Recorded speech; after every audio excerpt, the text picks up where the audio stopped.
آج ایک قطرہ بھی کافی ہوگا۔ اج ساہ بھی نے کھلے راہ بھی نے، انج ٹوک انوکھڑے ٹکدے نے، ٹر پویں تے فاصلے بک جاندے، گھر بیٹھیاں پینڈے بکدے۔ آج قدم قدم چلیں گے، ماضی کے گناہ تو ایک آنسو سے دھوئے جا سکتے ہیں نا۔ وہ ایک فقیر تھا، بازار میں کھڑا رو رہا تھا، تو کسی نے روک کے کہا بابا کیا ماجرا ہے، کسی نے مارا ہے، کیوں رو رہے ہو؟ اس نے کہا نہیں نہیں نہیں، کوئی ایسی بات نہیں، ان لوگوں کے رویے نے رلا دیا۔ کہا کیا مطلب؟ کہا بازار سے گزر رہا تھا، ان لوگوں کو دنیا میں کھوئے ہوئے دیکھا تو میرے دل میں ترس جاگا، تو میرا خیال یہ ہوا کہ ان بندوں کی رب کی صلح نہ کروا دو۔ تو میں نے پھر اس سے بات کی، تو آواز آئی ٹھیک ہے لے آ ان کو میری چوکھٹ پہ، ایک آنسو سے سارے گناہ معاف کر ہوا۔ میں بڑا خوش ہوا، میں ان سے بات کی، یہ الٹا میرا مذاق اڑانے لگے، جا بابا کام کر، تجھے کیا پتا دنیا داری کیا ہوتی۔ تو وہ تو مان رہا تھا، یہ نہیں مان رہے، تو مجھے ان کے رویے پہ رونا آ رہا ہے۔ وہ کہتا ہے میں بخشنے پہ آمادہ ہوں، ہم تو مائل بکرم ہیں، کوئی سائل ہی نہیں، راہ دکھلائیں کسے، راہ رب منزل ہی نہیں، جلوائے طور تو موجود ہے، کوئی بوسا ہی نہیں۔ وہ تو کہتا ہے میں معاف کر دوں گا، لیکن یہ عجیب ہے کہ یہ آمادہ ہی نہیں، یہ مان ہی نہیں رہے۔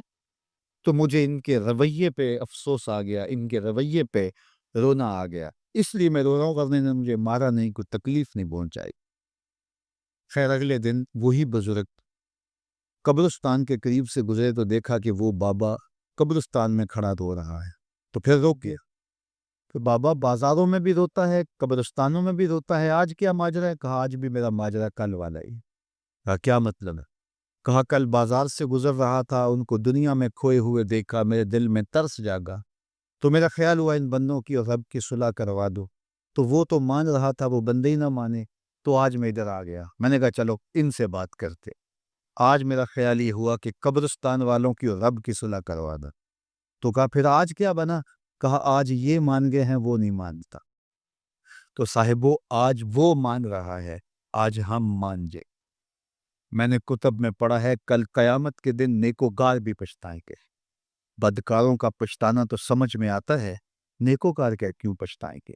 جب اپنے اچھے اعمال کی جزا دیکھیں گے تو پچھتائیں گے، جو چند لمحے ضائع کر دیے وہ بھی کیوں ضائع کر دے۔ قیمتی زندگی ہے، یہ ٹوٹتی سانسیں، ان کی قدر کیجیے۔ ایک بزرگ فرماتے ہیں کہ مجھے اس بات کی سمجھ نہیں آتی تھی کہ جو قرآن نے کہا ان الانسان لفی خسر، بے شک انسان خسارے میں ہے، تو میں سمرقند کے بازار سے گزر رہا تھا تو وہاں ایک آدمی پھٹے پہ برف رکھ کے بیچ رہا تھا اور ساتھ آواز لگا رہا تھا۔ آج کل تو یہاں وہ پاپڑ بیچنے والے بھی کوئی آواز لگاتے، تو وہ برف کے اوپر، برف پھٹے کے اوپر رکھ کے بیچ رہا تھا اور ساتھ آواز لگا رہا تھا۔ آواز کیا تھی؟ ارحمو ارحمو علی من یذوب راس مالہ، او گزرنے والوں میرے پہ ترس کھاؤ، میں ایسا تاجر ہوں جس کا راس المال پگھلتا جا رہا ہے۔ چونکہ یہ جو برف ہے ایسا سودا ہے جو گاہک کا انتظار نہیں کرتا۔ آپ کپڑا بیچتے ہیں، آج گاہک نہیں آیا، ہو سکتا ہے کل دعانے مہنگا بیچ لے۔ آپ پیٹرول بیچتے ہیں، ہو سکتا ہے کہ کل پڑا 6 روپے اوپر چلا جائے، آپ کا لاکھوں کروڑوں کا فائدہ ہو جائے۔ لیکن آپ اگر برف بیچتے ہیں، آج نہیں بکی تو کل برف ہی نہیں ہوگی۔ تو وہ سل پہ برف بیچ رہا تھا اور ساتھ لوگوں کو دہائی دیتے ہوئے کہہ رہا تھا، او لوگو میرے پہ ترس کھاؤ، مجھ سے برف لیتے جاؤ، میں ایسا تاجر ہوں جس کا راس المال پگھلتا جا رہا ہے۔ تو کہتے ہیں جب اس نے یہ آواز لگائی نا تو میرے قدم رک گئے اور میں اس کے قریب چلا گیا اور میں نے کہا کہ مجھے ان الانسان لفی خسر کا ترجمہ سمجھ میں آ گیا، جس طرح تیری برف پگھلتی جا رہی ہے میری زندگی پگھلتی جا رہی ہے، اور اگر تو اب برف وقت پہ بیچ لے، ان پگھلتی برف کو تو درہم کے بدلے، دینار کے بدلے، پارچہ جات کے بدلے، جنس کے بدلے فروخت کر لے تو فائدہ ہو جائے گا، 4 آنے تیرے ہاتھ لگ جائیں گے۔ اور میں بھی ان سانسوں کے بدلے درود پڑھ لوں، ان سانسوں کے بدلے سجود کر لوں، ان سانسوں کے بدلے قیام کر لوں، کسی دکھی کے سر پہ ہاتھ رکھ دوں، کسی پریشان کی پریشانی دور کر دوں تو میری سانسیں کام آ جائے، ورنہ یہ ٹھہریں گے نہیں۔ سوئے ہوئے ہوں تو پھر بھی سانسیں ٹوٹ رہی ہوتی، تو ہم کتنی جلدی موت کی طرف بڑھ رہے ہیں، تو زندگی کتنی مختصر ہے اور ہم کتنے بے پرواہ ہیں۔ آنکھیں اس وقت کھلتی ہیں جب آنکھیں بند ہوتی ہیں، لیکن کیا فائدہ اس وقت کا؟ آج کا پچھتاوا کل کی بہتری کی ضمانت ہے، اور آج کے پچھتاوے سے کل کی زندگی کی خوبصورتی نصیب ہو سکتی ہے۔ اس لیے یہ ڈھلتا ہوا سورج، یہ دیکھیں ابھی جب داخل ہوئے تھے تو سورج ابھی سر پہ تھا، لیکن اب سورج درد غروب سے زرد ہو چکا ہوگا اور چند لمحوں کے بعد وہ نگاہوں سے اوجھل ہوگا۔ میاں صاحب بھی بولے کہ زندگی تیری جو ہے ڈوبتے سورج کی طرح ہے، دیگرتے دن گیا محمد اوڑک نو ڈوب جانا۔ تو یہ میں اور آپ لمحہ لمحہ موت کے قریب ہو رہے ہیں۔ اس سے قبل کہ وہ وقت آئے کوئی حجت باقی نہ رہے، مجھے اپنی زندگی کو، آپ کو اپنی زندگی کو اللہ اور اس کے رسول کی چوکھٹ پہ حاضر کر دینا ہے۔ ہمارے میزبان محترم نے کہا والدہ ماجدہ کی بابت، تو آج ان کے اصالِ ثواب کے لیے میں اور آپ جمع ہیں۔ ایک وقت ہمارے اوپر بھی آنے والا ہے کہ لوگ ہمارے لیے جمع ہوئے۔ یہ وقت تو آنے والا ہے، اس کے تو چھٹکارا نہیں ہے، اس سے تو خلاصی نہیں ہے، کوئی بھاگ سکتا نہیں ہے، موت سے تو فرار نہیں ہے۔ تو آج وہ نہیں ہیں، لیکن ان کا سعادت مند بیٹا ان کی یادوں کے چراغ کو روشن کیے ہوئے ہے۔ ورنہ میں ایسے بیٹے بھی دیکھے ہیں جنہوں نے اپنی سکی ماں کا جنازہ نہیں پڑھا۔ آپ کہیں گے کوئی ایسا بد نصیب بھی ہو سکتا ہے؟ جنازگاہ میں گیا ہے لیکن وہاں جا کے کھڑا رہا ہے جنازہ دے۔ آپ کہیں گے کہ ایسا بد نصیب؟ میں نے کہا ایسے بد نصیب آپ نے بھی دیکھے ہوں گے۔ یہ کون سے بد نصیب ہیں؟ یہ وہ بد نصیب ہیں جنہیں جنازہ آتا نہیں، ساری زندگی لوگوں سے فراڈ کرتے ہیں، اور جب اپنی ماں مر جاتی ہے، اپنا باپ فوت ہو جاتا ہے، تو یہ فراڈ پھر وہ اپنی ماں سے بھی کرتے ہیں، اپنے باپ سے بھی کرتے ہیں۔ مجھے بتاؤ کتنا بد نصیب ہے وہ بیٹا کہ جو اپنی ماں سے، اور وہ بھی مرنے کے بعد فراڈ کر رہا ہے، اور اپنے باپ سے وہ بھی مرنے کے بعد فراڈ کر رہا ہے۔ اور کتنا خوش نصیب بیٹا ہے کہ جو روزانہ اپنی ماں کے لیے دعا کرتا ہے۔ اور میں کہتا ہوں کہ بیٹا نمازی ہوگا، بیٹی نمازی ہوگی، اہتمام سے دعا نہ بھی کرے، دن میں کتنی مرتبہ کہے گے ربنا اغفر لی ولوالدی، اے اللہ مجھے بھی بخش دے، میری ماں کو بھی بخش دے، میرے باپ کو بھی بخش دے۔ اور جب بندے ہاتھ اٹھا کے دعا مانگتے ہیں اللہ خالی ان ربکم حیی کریم یستحیی من عبدہ اذا رفع یدیہ ان یردہما صفرا، تمہارا رب حیا کرنے والا سخی ہے، کریم ہے۔ بندے جب اس کے سامنے ہاتھ اٹھا کے دعا مانگتے ہیں، اللہ فرماتا ہے مجھے شرم آتی ہے ان کے اٹھے ہوئے ہاتھ خالی کیسے موڑ۔ انہوں نے میرے سے مانگا ہے، میں بھی نہیں دوں گا تو کس در پہ جائے گا۔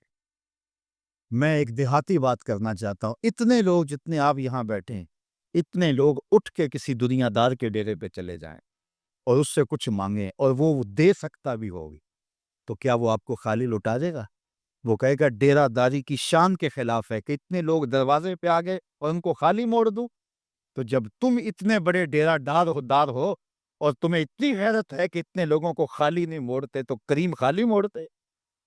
آؤ تو صحیح اس کی چوکھٹ پہ جھولی پھیلاؤ تو صحیح۔ پھر دنیا داروں سے مانگنا ہو تو ان کی زبان میں مانگنا پڑتا ہے۔